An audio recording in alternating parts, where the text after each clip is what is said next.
ఖమ్మం జిల్లాలో కాంగ్రెస్ ప్రభంజనానికి కారణమైన నాయకుల్లో ఆయనొకరు. బీఆర్ఎస్ నుంచి దూరం జరిగిన మొదలు ఆ పార్టీ నేతలను దించాలన్న ఏకైక లక్ష్యంతో పనిచేశారు. ఈ క్రమంలో కేసీఆర్ను ఓడించడమే కాకుండా తనకు మంత్రి పదవి కూడా తెచ్చుకున్నారు.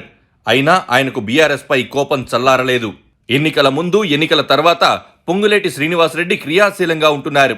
మంత్రి పదవిని నిర్వహిస్తూనే ఉమ్మడి ఖమ్మం జిల్లాలో కాంగ్రెస్ను మరింత బలోపేతం చేసే పనిలో ఉన్నారు.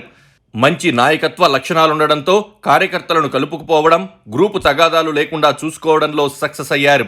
లోక్సభ ఎన్నికలు దగ్గర పడుతున్న తరుణంలో ఖమ్మం, మహబూబాబాద్ నియోజకవర్గాల్లో అభ్యర్థులను గెలిపించే బాధ్యతను పార్టీ అధిష్టానం ఆయనపై పెట్టింది. దాంతో ఇక పొంగులేటి తిరిగిన చోట తిరగకుండా తిరుగుతున్నారు. రాజకీయ ప్రత్యర్థులపై ఓ రేంజ్లో విరుచుకుపడుతున్నారు. బీఆర్ఎస్ నేతలపై తిట్టదండకం అందుకుంటున్నారు. పెద్ద, చిన్న, ఆడ, మగ అని చూడకుండా మాటల తూటాలు పేలుస్తున్నారు. పొంగులేటి ఇప్పుడు బీఆర్ఎస్ మహబూబాబాద్ ఎంపీ మాలోతు కవితను టార్గెట్ చేశారు. ఆమెపై విమర్శలు సంధించారు. త్వరలో ఖమ్మం ఎంపీ నామా నాగేశ్వరరావును కూడా టార్గెట్ చేస్తానని చెప్తున్నారు. ఇంతకీ ఆయనేమంటున్నారు? మహబూబాబాద్ నియోజకవర్గం పరిధిలో పొంగులేటి శ్రీనివాసరెడ్డి పర్యటిస్తున్నారు. ఈ క్రమంలో ఆయన స్థానిక బీఆర్ఎస్ ఎంపీ మాలోతు కవితపై ఓ రేంజ్లో విమర్శలు చేస్తున్నారు.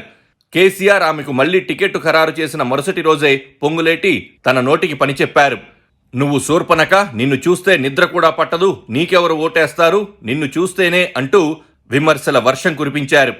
రానున్న లోక్సభ ఎన్నికల్లో మహబూబాబాద్ పార్లమెంటు స్థానంలో కాంగ్రెస్ పార్టీ అభ్యర్థికి బీఆర్ఎస్ పార్టీ శూర్పణఖకు మధ్య పోటీ జరగబోతోందని మంత్రి పొంగులేటి శ్రీనివాసరెడ్డి అన్నారు. కార్యకర్తల సమావేశంలో పొంగులేటి మాట్లాడిన మాటలు ఫుల్ వైరల్ అయ్యాయి. దీంతో ఎన్నికల నాటికి ఇంకా ఎన్ని మాటలు వస్తాయోనని ఎదురుచూస్తున్నారు. జనం మార్పు కోరుకుంటున్నారన్నది పొంగులేటి వాదన. ఆ మార్పు కాంగ్రెస్తోనే సాధ్యమని, ఇందిరమ్మ రాజ్యం కోసం పాటుపడుతున్నామని ఆయన చెప్తున్నారు. తెలంగాణ మంత్రి వాడిన భాషకు అభ్యంతరాలు ఖాయమనే చెప్పాలి. కాకపోతే కాంగ్రెస్ కార్యకర్తల్లో జోష్ నింపేందుకు ఆయన ఈ మార్గాన్ని ఎంచుకున్నారు.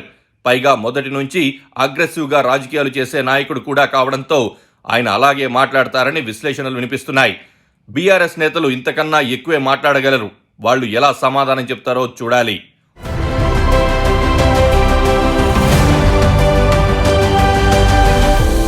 Please do subscribe to Please do subscribe to Please do subscribe to Please do subscribe to Please do subscribe to Please do subscribe to KTV Telugu.